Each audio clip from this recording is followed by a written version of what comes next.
আজকে সকাল থেকেই মনে হচ্ছে নির্বাচনী প্রচারণা অনেক বেশি বেড়ে গেছে। তো আমি ছাদে উঠে দেখছিলাম, আরিশাকে দেখাচ্ছিলাম মিছিল।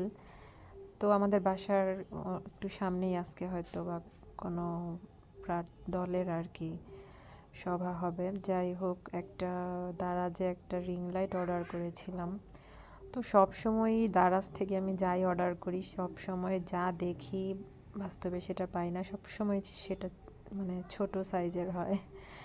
তো যাই হোক, সব শেষে রান্নাঘরে আসলাম। এসে দেখি আমার আম্মু লাউ চিংড়ি রান্না করেছে। আম্মুর হাতে লাউ চিংড়িটা অনেক মজা হয়।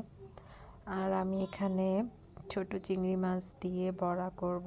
তো চিংড়ি মাছ বেটে চালের গুঁড়ো, হলুদ, মরিচ, ধনিয়া আর বেশ অনেকটা ধনিয়া পাতা আর পেঁয়াজ কাঁচামরিচ দিয়ে বড়াগুলো করে নিয়েছি।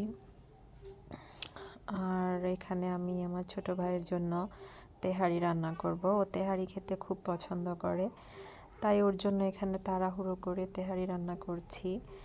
তাড়াহুড়ো বলতে আমি তেহারিটা খুব ভালো রান্না করি, আর যেভাবেই রান্না করি না কেন একদম পারফেক্ট হয়। তো এই তো এখানে আমি তেহারিটা রান্না করে নিয়েছি, সাথে গাজরও দিয়েছি, তাই তেহারি কালারটা অনেক সুন্দর এসেছিল আর খেতেও খুব স্বাদ হয়েছিল। তো সবাই ভালো থাকবেন। আল্লাহ।